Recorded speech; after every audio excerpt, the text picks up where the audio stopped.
So, hey, today I want to go ahead and talk about a couple of things. Let's go ahead and talk about post show. Guys, we just did the DMV Dulles, it's a Nova area, right? Virginia, Northern Virginia, the Coffee Chocolate Festival. Fred, what are your thoughts on that? What did you think? Oh wow, it's pretty awesome. I know we kind of touched on it last time we talked, and all the events that happen at this thing, and all the different vendors and coffee and chocolate and candles and bee honey and like all kinds of stuff.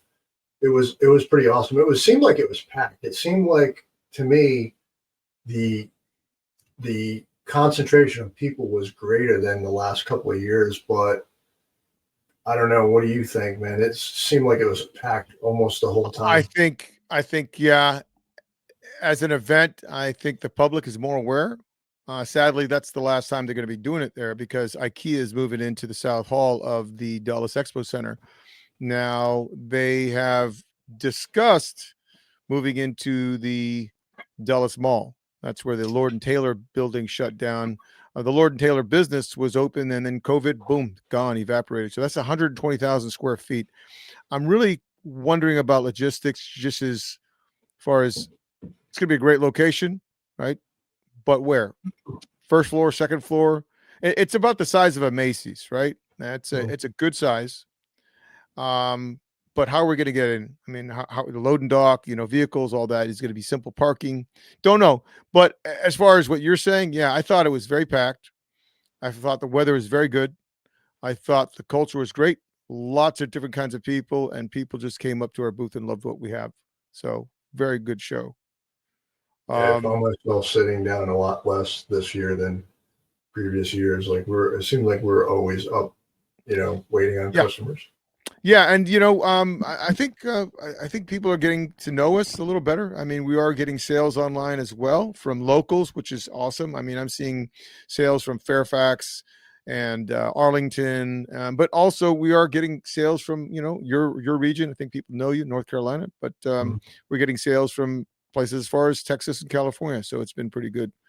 Um, as far as moving ahead with coffee and coffee culture. We're going to be talking about Silencio Nation and what is that going to look like. And we had talked about Silencio Nation, which is really, doing a membership, but being part of our community. And it's so important because people want to belong to something, right? We know that. And that's why people go in not just necessarily for the money or the prestige, but they go in the Marine Corps versus the Army, from the Navy into what maybe they prefer the Air Force. But that's a certain culture. They think that there are people that vibe like them. But we want to do Silencio Nation, which is really having some type of membership and where you would go in, for example, entry level, and you get maybe for a basic amount, let's say $7 to $10 a month, maybe you get some stickers. And as it goes higher and higher up the tiers, maybe 15 or $20 a month, maybe you get a frac pack or you get, um, you know, 12 ounces of coffee per month, something. We'll figure it out. You Mhm. have special prices on mugs or vinyl patches or something. But really, what's really important here is belonging to community. People want to belong to something. And for veterans, it's because of a certain branch or a unit or whatever. I mean, what do you think, man, as far as Solicitor Nation? You think that's a good thing that we're going to be doing? Yeah, I'm definitely motivated. Building a community is important, and I've mentioned this numerous times.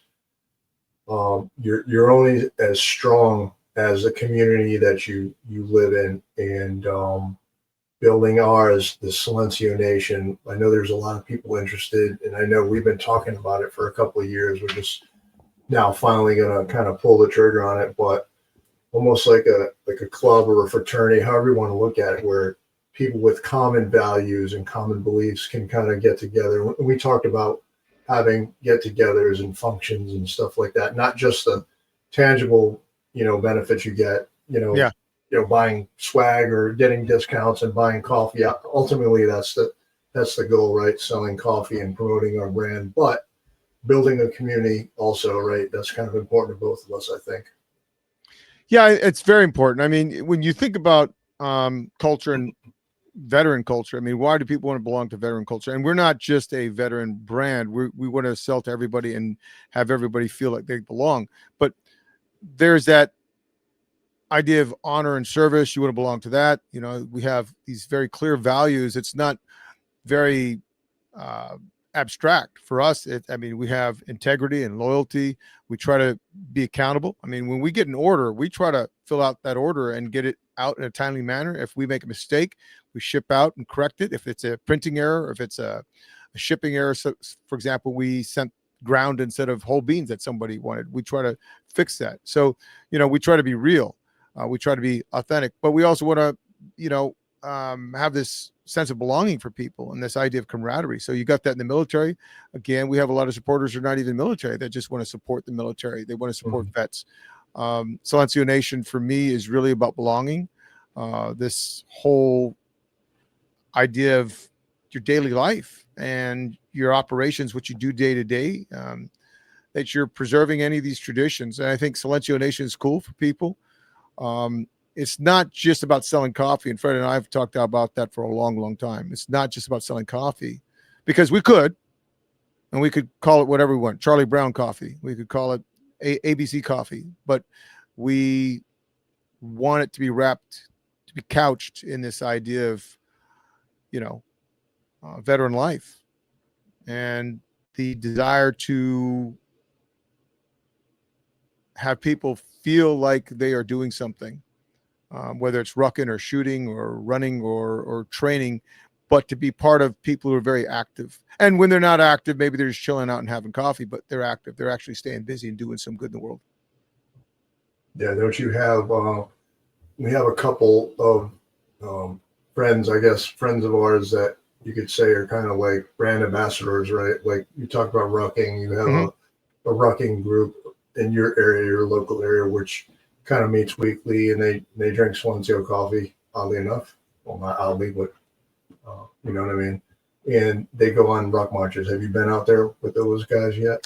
No, I have not, but I definitely want to start doing something in January, February. So let's talk about that. So, guys, our goal is to launch Silencio Nation very soon, within the next 3 to 4 weeks in January.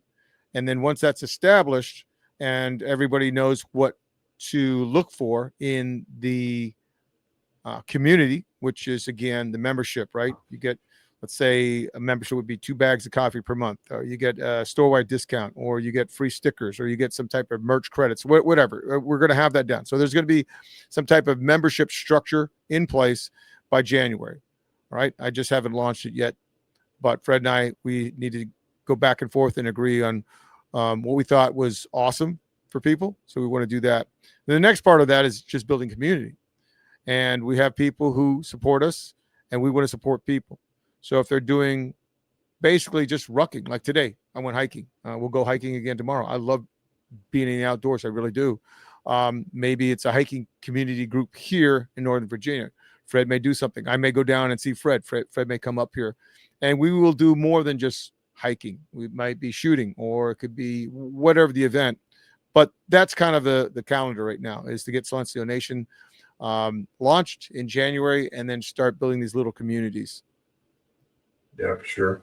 I definitely would like to incorporate some get-togethers where we can do some shooting, get some ranges to, you know, a range or two to that would like to play ball, and maybe we can have a meeting there, maybe quarterly or something like that, and do a little fun shoot, you know, give out some prizes to the top shooters and that kind of thing. Yeah, we just want to have people who are just out there contributing to society in some way and having real conversations. And there are a lot of things we can talk about, and we don't want to get into it too deeply right now. We can talk about what's going on, you know, in politics today, what's going on economically. We can talk about a lot of things. But, you know, if we're going to be talking about things, let's go ahead and get into really coffee. I mean, Fred, when's the first time you ever had coffee? Do you remember? And was it good? Oh, yeah. I was pretty small. I was pretty young when I started drinking coffee. So my, you know, my mom worked a lot. So I spent a lot of time with my grandparents, which we all lived in the same house. We lived in a 3-level multi-family house in the city. And so I'd spend, you know, the mornings with my grandparents, and my grandfather always had a cup of coffee. And I remember this huge, heavy ceramic white mug he had. Like, I remember it to this day. And he always drank it with cream. He never put sweetener in it, but I remember trying it the first time. I couldn't have been more than 3 or 4 years old. And I can remember. I remember that it tasting really like just harsh. And so he put some sugar in it for me, and then I tried it and I was hooked. Now my family didn't go giving me coffee all the time, but I did sneak a couple slurps here and there when when my grandfather thought the time was right. And I did start drinking it probably as a like more frequently as a like a teenager in high school. All my both my parents, my grandparents, everybody drank coffee. I think the only one who didn't was my uncle, who was also in that. He was on the third floor in that house.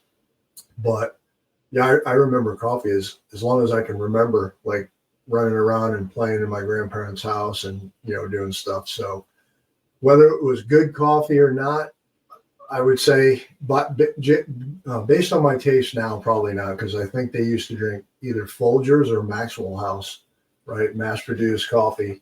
And I'm not a big fan of those now, but my taste when I was a kid are much different than what they are now. So my first cup of good coffee, I would say when I was a college student, I went to culinary school after high school, Mm. and the east side of Providence, Rhode Island, where I grew up. There's a lot of college campuses, Brown University's there, Rhode Island School of Design. There's several other colleges in the city. Excuse me. And there's this coffee shop that a buddy of mine, one of my classmates, turned me on to called the Coffee Exchange in Providence. And it was in the east side where all the college students were. And I would go there, once a week and have coffee. And they had coffee from all over the world. I remember my favorites being one from Port-au-Prince, Haiti. And then they did have a Jamaican Blue Mountain blend, which was not all Blue Mountain beans, but a blend, which was really good. It was probably one of the better coffees I've ever had. And that's where I had my first really good cup of coffee. I've been going to that coffee shop to this day. Every time I go home to visit relatives, I go to the Coffee Exchange. So it's been there I think they've been in business at least 40 years. So that's kind of where I started out, I guess, if you will. It's pretty good, man. For me, coffee was never something I just enjoyed. I mean, it was something that I drank to get by, and I was a party animal. Be working hard. One of my hardest jobs was stacking tile, like 8 to 12 hours a day, 70-pound boxes, just lifting tile all day, and it was great work. I loved it. I was a wiry kid, but it was hard labor. And then I'd go out and party Friday, Saturday, Sunday nights, that kind of thing. You go back Monday and I'd be exhausted. And I think I just remember drinking coffee, but it was just black coffee, whether it was McDonald's or Burger King, wherever I could get my hands on it, even at work. And I work with a lot of blue collar kind of guys. It wasn't actually till I dated someone that was in the college culture that I said, wow, this is cool. So she was a barista, number one. Number two, when we started dating, she made me coffee from a French press. And I'm like, French press, this is cool, man. I mean, what is this thing? So yeah, I mean, for me, my culture was, PBR, right? Pabst Blue Ribbon. It was it's Rolling Rock or Keystone, just the cheapest kind of beer I could get my hands on. If you had a couple pennies in your pocket, you could get lit. But when it came to coffee, when I started dating her, I learned about coffee culture, and it's different. This is where you're meeting people and you are hanging out and you are part of an aesthetic. It's a cafe life, I'd say. You also have that kind of work study environment. And I wasn't exposed to college. I didn't go to college. So I did for a bit, city college, but I dropped out after probably 6 months, I think, maybe 3. But now you have it where you see these people have these morning routines. They're coming to the cafe. They're getting their coffee in the morning or maybe in the evening. They have, again, people who are studying for exams. And then there's this social media trend where people are coming in their little packs to hang out. And that was very foreign to me. Again, for me, it was drinking beer and drinking coffee. It was just something that you did and was cheap. And I liked it. But when I started dating her, I realized there's a different culture out there. And there's a coffee culture and there's a beer culture. There's lots of other kinds of cultures. But coffee culture is very different around the world. And it's so widespread, and the way people partake of it. So I loved it. So being able to date someone who is making coffee for me and making quality coffee. It's just simply different. And Mhm. so even my wife makes the most amazing coffees. I just had some today, and my God, I mean, it's an art form. She is amazing. She has the equipment for it. She makes it, and I love it. But that's How what does it's she like for me. how does she brew the coffee?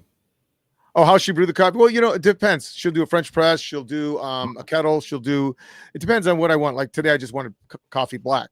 Sometimes Mhm. she'll do like a latte style, with the big foam and cream, even with tea, or she'll do like a matcha, even if I'm having tea. But various different ways, and even today she handed me a plate with black coffee and some snacks on. I'm like, whoa, this is awesome. I'm spoiled Nice. because I'm normally my whole life has been drinking black coffee out of a styrofoam cup, a white cup, just cheap. Yep. So, and I'm a pretty simple person. It does not take a lot to impress me. So when someone goes out of their way and does something like that, it's pretty awesome. You So know, I I think of when you mention coffee culture, like I kind of want to tie this into the military because yeah, that's kind of was the next step in life for me after that last part. I think of that. You may remember this commercial, this Army commercial from the 1980s, where they're singing the song and the tanks are flying through the yeah, field, and then yes, they're I remember sitting that. around. I don't remember if they're sitting around a campfire. They're just sitting around as the sun's rising, and like top of the morning to you, first sergeant, and he's like, "Yep," and he like takes a sip out of the. I think it might have been in a canteen cup. I don't remember what he drank out of, but I remember that commercial, the sunrise and the troops sitting around, whatever they were Yeah. sitting around, maybe it was a meeting or a briefing, and then they're drinking coffee. And I think about the Army, 20 years in the Army that I did. I remember basic training, Mhm. going through the chow hall line in the morning at, 5 or whatever time we ate breakfast and getting coffee every morning, right, to help increase your focus and alertness and wake you up. And then even in units later on after that, getting coffee. And now Army coffee, chow hall coffee, not the best coffee, right? Mm-mm. But it's what you had. It's what you had in that time, in that moment. And we all still bonded. We still had that culture, right? That camaraderie amongst the other soldiers in the unit, the subordinates, the leaders, everybody sitting around. Almost everybody I knew drank coffee, and that's kind of like the coffee culture for the Army, at least for me, the way I see it. And I don't know many people that didn't drink coffee in Mhm. some of the units I was in. I mean, there was a few, but some people just drink tea or whatever. But it was a big part of that culture, like for sure, for the Army, like getting Well, up in the morning and doing PT and yep. mhm. I think you're right. I mean, you get these 24-hour duty rotations, you've got all these deployments you're on, and you have to be alert, right? Because that's real critical. But Yep. you got something that lets you stay sharp. And I remember my dad was telling me when he was on duty in the snow, and he said it was so cold he could throw his coffee out and it would just turn to like powder. It was so cold it would just freeze the minute it got out of the cup. But you needed that, on a cold day, made you feel great. But coffee really, it's that thing that gives you a sense of normalcy, when things seem chaotic. And Mhm. again, like Fred said, it's a way to bond between your squad or whomever you're with. And it doesn't matter. It's the same thing. It's kind of like cigarette smoking. You can have an officer and enlisted, but they're connected by that cigarette. They can have chitter chatter between them, even with coffee. Mhm. It's that one moment where you can talk to somebody over just a cup and feel connected in some way and talk about something as simple as brewing, whether it's MRE, Ranger Candy, or Army Mud, or whatever it is. You get these MRE coffee packets, right? Yep. Forgot Now, about that. did you guys use jet boils or small stoves in softening No, any of your? there were no jet boils back then. Not in the No, beginning. There were yeah, later, like in my last, I guess, 8 years or so. But yeah, you mentioned MRE coffee. I totally forgot about that. The yeah, instant coffee, the Sanka, right? yeah, That was the next best thing, unless you had a unit or a company headquarters where the first sergeant came out and brought chow. yeah. Sometimes they would bring hot chow. Like I was in a mechanized unit for a little while. The first sergeant would come around, or the platoon sergeant around, and come around and bring hot coffee and breakfast, like mermites. Remember the mermite chow? Yeah. Yes. Yeah, so that was a nice treat, even though it was shitty, watery coffee. But like Mhm. in that moment, it was like the best thing you had. It was like gold. But yes, MRE instant coffee was the next backup if you didn't have that. And you're drinking it cold, you may or may not have some sweetener to add to it or whatever. You're just sucking it up, man, and you enjoy it. You have to. You have no choice, and it's part of that lifestyle and that culture, right? Yeah. Pretty Sometimes it was funny. just eating the grounds, man. You didn't have enough water, but it's whatever you can get your fix, man. So, but I mean, we're talking about the Army because you were talking about the Navy. That's different, right? I mean, their shipboard coffee is legendary, right? Oh yeah. So you've got these mess decks, and they've got all the tools they have on board, and those guys are very spoiled, and even as the Air Force too. So they got access to higher quality beans, and I would think, and I just think these guys are spoiled, but it doesn't matter. I mean, they probably have espresso machines or something there, right? They can make their specialty They do drinks. now. And They yeah, absolutely do now. yeah. Yeah, you go to the chow halls nowadays, it's a totally different ball game, man. It's like, Oh, yeah, there's like espresso machines and lattes and yeah, all of that. It's pretty funny. yeah. No, definitely, definitely cool. So, um, coffee is a good thing, man. It's just a way to enjoy the day, and I love it. I love it. And coffee for me and Fred has been kind of interesting. Just that, um, it's a way for us to connect. I think I remember we were doing a podcast a couple of years ago. We said, "What can we do together?" And we were talking about coffee. Mhm. Coffee's cool, man. I think it's of any business you could do. I mean, there's a lot, but who wants to pack apples and sell fruit in a business? Some people do, but for me and Fred, it was coffee, right? Yep. Yep. I love coffee. Like I drink it every day. I drink 32 ounces at least every day. So So what's changed? What's changed with you with your intake? Did you drink less coffee before? I mean, why no, 32? I drank more before. So Yeah. for me, it was my health and kind of lifespan, like trying to you've heard of the term biohacking, right? That's Mhm, a big thing now. mhm. So different hacks for my health and my lifestyle, my well-being. And I've always fought with good sleep. I have sleep apnea, mild to moderate Oh, sleep okay. apnea, and I'm on a machine for that. And it was in the military. Like it Mhm, wasn't after. It was like the last couple of years. And I've always felt like crap and tired all the time. Those last like I don't know 8 years in the army, I guess it was. I mhm. just wasn't getting good sleep, and I did a sleep study and I figured it out. So part of the sleep hygiene um, is your caffeine control or your caffeine management. And caffeine has a half life in your system of I think it's like 6 to 8 hours, and basically it stays in your system for 8 hours. So if you drink a cup of coffee at 12 o'clock at noontime, you still have caffeine. It's finishing off itself at 8 p.m. in your system. So if you're trying to go to bed at 8 p.m., Mhm. probably not a great idea to drink a cup at 12 noon. So I do all my drinking usually before 10. Sometimes I'll have one a little before lunch, but most of the time I'll start it when I get up. A little after I get up around 6:30, I guess I start drinking, and then I'm done by 10. And it's a Yeti. It's like a 32-ounce Yeti bottle that I fill up. I make a full French press, Mhm. pour it in there, and mix in the things that I add to it, my butter and my MCT oil, and that lasts me till a few hours. I drink it at work or I drink it at home if I'm home, if I'm not working. But yeah, it's managing my sleep hygiene basically. That's why I try to knock it all out before the midday. That's what the reasoning is for that. Now, what I do you used think to about? drink it around the clock. So, what do you think about road coffee, man? I mean, if you're getting coffee where you're traveling on a long drive, I mean, that's something I look forward to. I like going to different gas stations, honestly, Yep.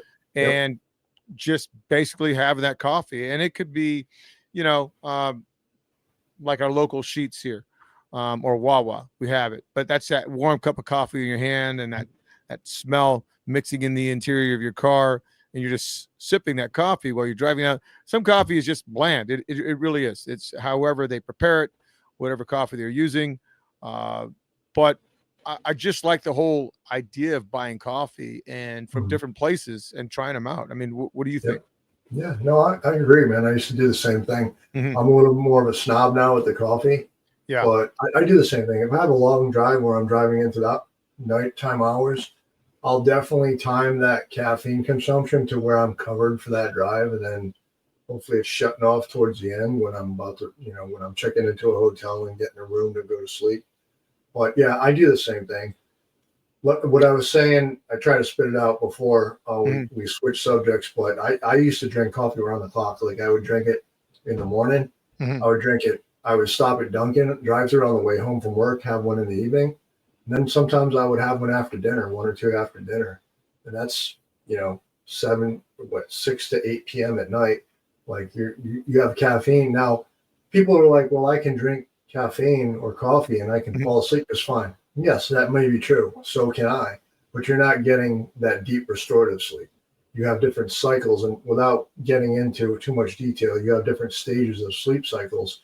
And you're not getting the ones that are the most meaningful for your recovery if you have caffeine, racing through your veins, through your system. So it's kind of just a balance, man, figuring out what works for your anatomy and physiology. You make your coffee on a regular basis and you prepare it the same way. Is there a time that you will spoil yourself? Do you go to a cafe or a restaurant and have it a certain way? I mean, for me, for a long time, it was just Denny's, right? You had a couple pennies in your pocket and you go late at night. Fine dining at Denny's. Yes, sir. Yeah. Yeah, or Waffle House too. Just get that cheap coffee and you can have a conversation all night with your friends, right? We were at Waffle House not that long ago. Yeah. Or no, we were at Cracker Barrel the last time we were doing this. Yeah, I do. Most days I'll make a French press, but if I'm outdoors, if I'm hunting, camping, fishing, I'll do cowboy coffee. I'll make a fire and do some cowboy coffee. That's my favorite way to have it. You mentioned restaurants with dinner or something like that. Yeah, sometimes I'll get like a good espresso, like a good cup of espresso. That's the best. I enjoy that. That's like a swift kick in the pants, man. It's nothing like it if it's done, correctly. Yeah, I used to live in San Francisco, and I think they said, and I don't remember the number, I think there were 1,000 coffee houses in San Francisco, basically one in every city block. So you had your choice. And I lived right near the park, Golden Gate, on 16th and Fulton there. Was it 16th and Fulton? I believe it was. And then I lived a couple other places, but boy, there were a lot of coffee houses, man. You would just drive or walk, and they were everywhere, and you could take your pick. So you can never go wrong, and people level it up. I mean, they're not serving junk coffee unless you go into a liquor store or something like that. Go buy cigarettes. I mean, there's a coffee house everywhere, and that's just the whole thing. Just feeling like you're going into a place and it's got some good vibes. You're playing some good music, and you got a good cup of coffee, man. Yeah, absolutely. So I know even Dunkin' has stepped up their game. They have different roasts now. They have, you don't just get a regular coffee. You can get regular coffee. They have a midnight roast, which is a darker roast. I think they may even have a breakfast blend, a lighter roast. I'm not sure, but I haven't been in there for coffee in a while. But I know they've stepped up their game. I do like Dunkin'. I can't drink McDonald's and I can't drink 7-Eleven. I used to, and after sampling coffee for a while, I went back and I said, this stuff is really bad. It tastes like water. There's actually no flavor to it at all from the places I've gone. But, I've gone to places and I've had excellent coffee. And if I go to a cafe, I mean, it's the best feeling. But I just don't want to spend $7-8 on a drink. And we've done that. We have a favorite place we used to go to. And we don't go there any longer because it's, again, you're standing in a long line because it's popular now. And then people don't manage their kids. And I want to just chill and relax. And sometimes it's kind of like, man, modern civility is out the door. Can we kind of manage? Don't just leave your trash and mess everywhere. Other people are trying to enjoy that moment. And if you just bring in your whole family and friends and everybody, and you're not respecting that other people are trying to enjoy, a good cup of Joe, I think we have to check ourselves a little bit. And so maybe I'm being a complainer. I don't really know. I just know that I've spent $24. We had 3 coffees, me, my wife, and stepson. I said, we're out of here. We enjoy it at home. It's cheaper and it's fantastic. Much better. It's probably better coffee if you're drinking. To be honest. Yeah, it is. It's fantastic. So good stuff, man. So where are we at now, man, as far as where we're going with our brand Silencio? What do you think, man? What's the next step for us? So based on the sales we got at the DMV Coffee and Chocolate Festival. So K cups seem to be a pretty good call. A lot of people like the convenience, or some people, like I said before, only drink 1 cup of coffee in the morning. Not sure why, but whatever your reasons are. That's a joke. But we sold quite a bit of those. I think Gunfighter was probably that's our champion, man. Like, people love that They espresso do. blend. But I know we talked about looking at doing a couple other beans if we grow a little more. I've got my eye on a few different roasts, but one thing I would definitely like to do, we're going to do another roast, is an organic bean, because that's pretty popular with a lot of folks, myself included. Our beans are pretty clean, and it's a small batch, roasted, so they're not like mass produced like Folgers or whatever. So the molds and the different products, or I should say the different toxins and stuff like that, we don't have that. But organic coffee is also not cheap, right? Especially if it's third party tested and you start getting into certifications and all that stuff. So it's something we're kind of thinking about looking at. We're not quite there yet. We're growing a little at a time. I think with the Silencio Nation push, once we get this on the road and going, man, maybe we can start thinking about that. I don't know what your thoughts on that are, but it's definitely something I'd like to pursue. I agree. One of the other things is decaf. We've been selling decaf, man. I'm surprised. So we sold it at the show. Yeah, we sold all our decaf at the show. Yeah, and we're selling decaf now. I got orders, man. So I'm very surprised. We never had it listed before for the last year or two, and now we're listing it and we're selling it. So very cool. So I think that'll be a direction we go, is to offer a little bit more organic wise. Price points, guys, we are still below everybody else, and we are selling a high quality bean. We are. And we're still selling in 1 pound batches, where everybody else is 12 to 14 ounce bags. Yeah, we are not $1 under. We're $2 or $3 or even $4 under similar brands and similar qualities. I would say. So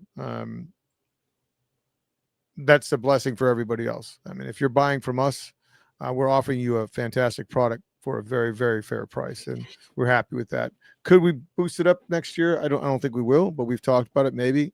But we try to absorb as much of the cost as possible and don't pass it on to the customer. Yeah, not only are we the least expensive company out there, especially with this grade of coffee, quality coffee. Mm-hmm. We also, if you get a subscription, you get a discount with that as well. So you don't even have to think about it. It's fire and forget. You sign up for a subscription. If you buy 1 pound a month, 2 pounds a month, I go through 2 pounds a month. If you only drink, 6 ounces or whatever a month, I don't know, however a pound will last you, but you fire and forget. You buy it at a discount, and it gets shipped to your door every, whatever your frequency, if it's monthly, weekly, bi-monthly, whatever. So that's something else to think about. So the savings is pretty big, honestly, compared to everybody else. Yeah, savings is huge, 15%. Also, I'm going to have on there our mailing list will start up, which is you sign up for the first time, get 10% off your first order. And then if you do the subs, as Fred said, 15%. That's huge. And we're doing our Black Friday right now, which ends Sunday night tonight. But that's 20%. And again, we are not marked up very high. We know the quality of our beans. We know what we do. And we have been to the shows, and we've seen over 100 roasters there, and we are the cheapest. We've gone to every single booth. We've talked to people or looked at their boards, and we can tell. So you're getting a good deal through us. As far as the branding, man, I mean, what do you think? Did we go in the right direction when we chose Silencio Coffee? I think we did. I mean, what are your thoughts on that? Yeah, because just like you were telling your story about your origin, your coffee origin story, if you will, about when you and your wife go out and have a cup of coffee, at a cafe or something like that, and people have their kids and it's noisy and they're disturbing. You like to enjoy your coffee in peace and quiet. and tranquility, right? And I think the Silencio name kind of says that. I think it speaks volumes, and I love it. I love our logo. I love our name. And I think it speaks for both of us. It kind of describes us and how we are as far as like a quiet professional versus always having something to say or just saying stuff to hear your own voice. Like I'm definitely not like that, and I know you aren't as well. I say meaningful things when I have something to say, but too much noise, too much bolstering and bragging, like Mhm. that gets old. People don't like that. I Mhm. don't think, in my opinion. I know I don't. And I'd rather have a calm, quiet, peaceful cup of coffee than a chaotic environment, disturbing or noisy or whatever. I don't know. That's just me. Yeah, for me, it was the fact that it was 24 bucks for the drinks, and then the one It's enough. incident, the kid took off this antique bicycle off the wall, and then started just banging his hammer on this table and riding this bicycle. It was a prop, it wasn't even meant to Wow. be ridden, right? And the parents didn't care, and I thought, man, I would rather stay at home. Now I've gone to places where there's a coffee vibe and a coffee culture. People say, yeah, great, and they understand that. But for me, coffee is more than just the coffee itself. I mean, there's a kind of respect for the silence, as Fred's saying.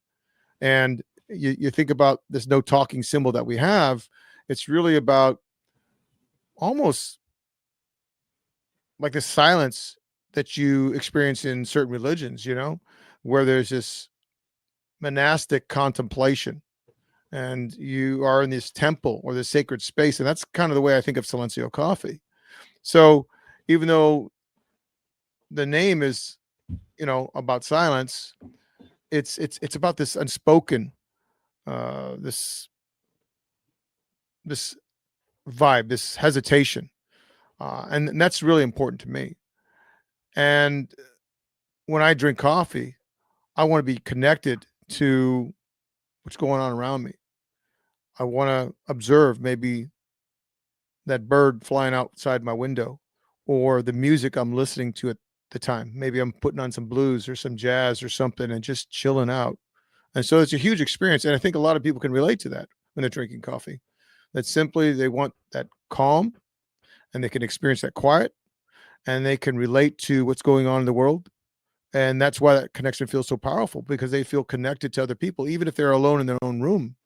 And there's this stillness, right? There's this kind of awesomeness of being in that present moment. And it's like I said, divine. And I'm not saying it's holy. I don't want to be sacrilegious or profane, but I'm saying that there is a sense of holiness in that stillness. And I think Fred understands what I'm saying. Is it's not just coffee. Yeah, I, it's kind of like a meditative thing. yeah, that's the word. That's the word. Even when I go to that coffee shop I mentioned back home, the one I've been going to since I was Mhm. in college, me and another buddy of mine, we grew up together. We've been friends since we were probably started walking. And every time we kind of have our reunite when I go home, which is usually a couple times a year, we go to that coffee shop. We sit there, and they have an upstairs area, which is a little less busy and less noisy. So we go up there, and it's nice and quiet. And it's peaceful. There might be a student in the corner on a laptop or something like that. Somebody's studying or reading a newspaper, but it's quiet, and we can hear ourselves think. We can communicate. We can talk about life and the old days, and we reminisce. We talk about our families, and it's a quiet conversation. It's not loud. Like you go Mhm. into like Starbucks, it's very loud and people are kind of raising their voices a little so they can communicate to whoever's in front of them, and maybe there's a table right next to them and they're getting louder and you're trying to talk over other people. That's not how it is here. It's more like you said, more of like a meditative place, at least in the upstairs. Downstairs is a little noisy, but sometimes we go down there if it's not too many people. So Yeah, I think you can have a business meeting and or whatever, and you can study and study hall, and you're talking to people, and you can be loud and boisterous. You can make lots of noise, but those moments when you're just wanting that kind of chill, that's really important. And we'll do that like at home with my wife when she makes coffee. She'll do her coffee first, and I'll give her space, and I may go downstairs in the basement and have mine, and we give each other space, and that's kind of really, as you said, uh, setting yourself apart from everybody else. You're actually in those moments because you got the world going on around you. You got work and you got stresses from all around, and people who drink coffee. Because when I first started out, coffee was just drinking out of a white paper, white styrofoam cup just to stay awake. And as I've matured, it's become very important to me. It's that sacred time.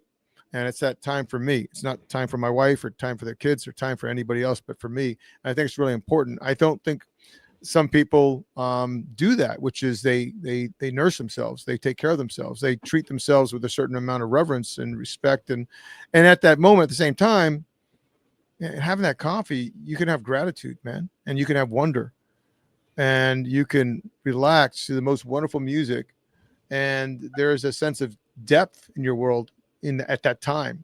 So it's kind of like, I'd say, a quiet church moment, or it's like an empty forest. Yeah. And maybe it's kind of silly, but I don't think so. It's that time when you're watching the light fall in a still room kind of thing. Or like Fred knows, when you're hunting, you see dawn in nature. And that's it. That's coffee for me.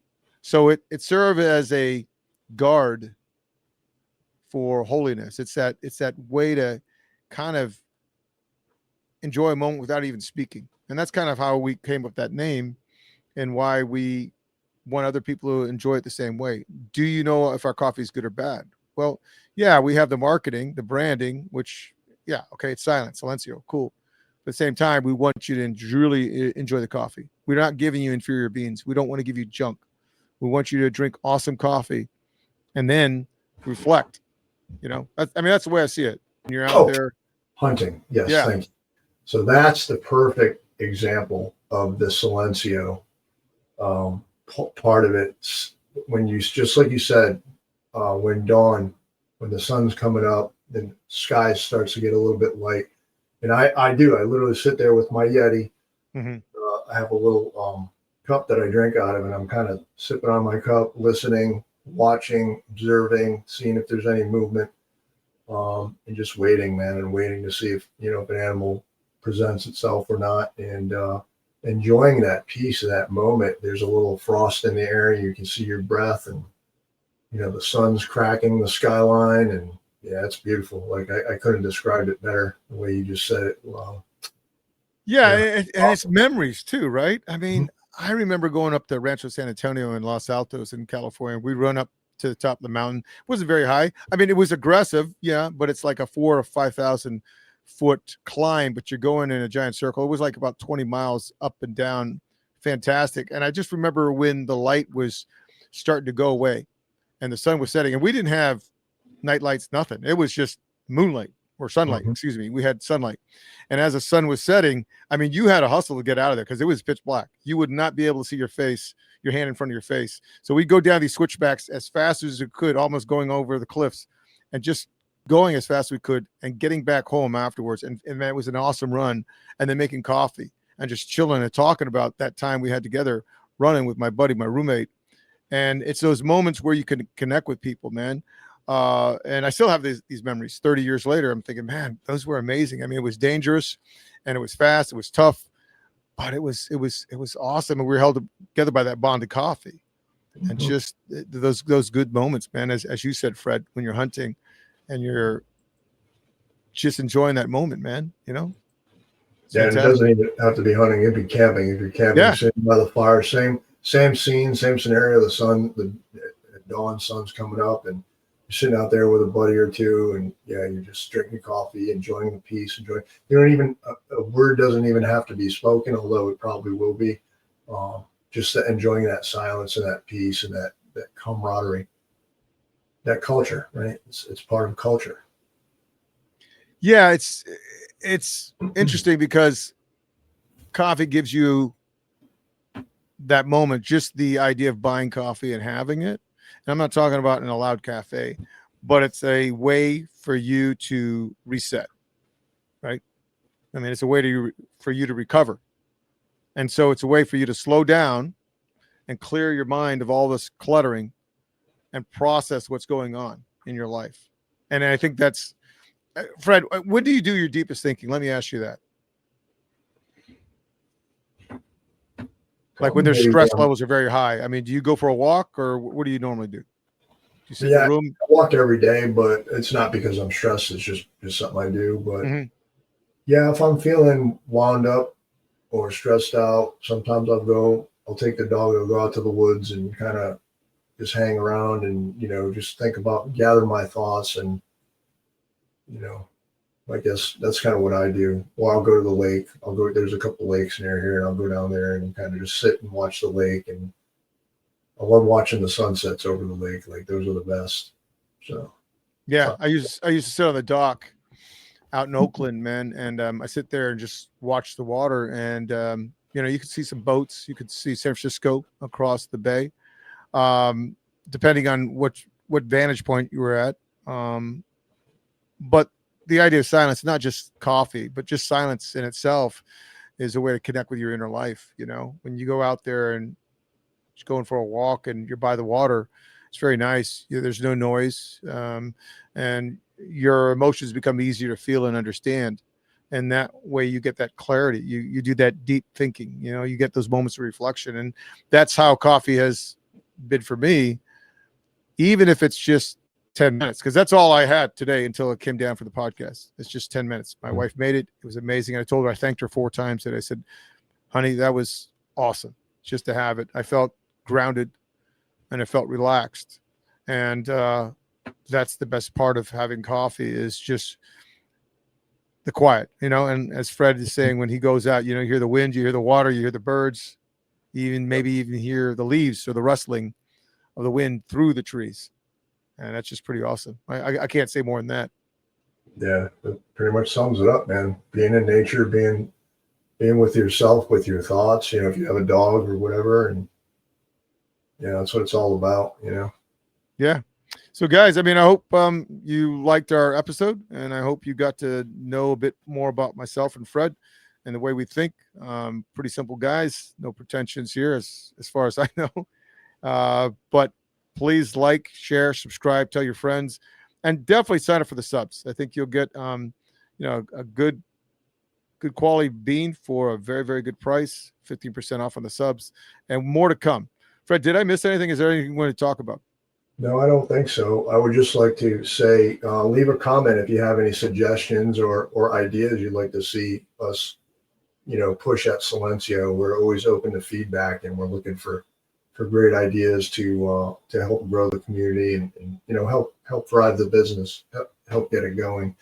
And I do want to say to those folks that came to the DMV Coffee and Chocolate Festival that only bought coffee when they come to that festival, get on our website and subscribe, because you don't have to buy it once a year. You can buy it whenever you want. Because we did have a couple of customers come and ask, and they were repeat customers, but they only buy it at the show once a year. I'm like, guys, here's our business card. We have a website. You can buy it whenever you want. So just, reach out, go to the website, check it out. Tell us what you think. Yep. If you have comments, leave them, any feedback, anything. We're trying to figure this stuff out, guys. And, we look forward to working with everybody and maybe seeing some folks out at our functions when we start doing the Silencio Nation functions. Cool. Awesome. Well, thanks, Fred. Guys, thanks for watching. Thanks for listening. And we will talk to you soon. God bless you all. Take care.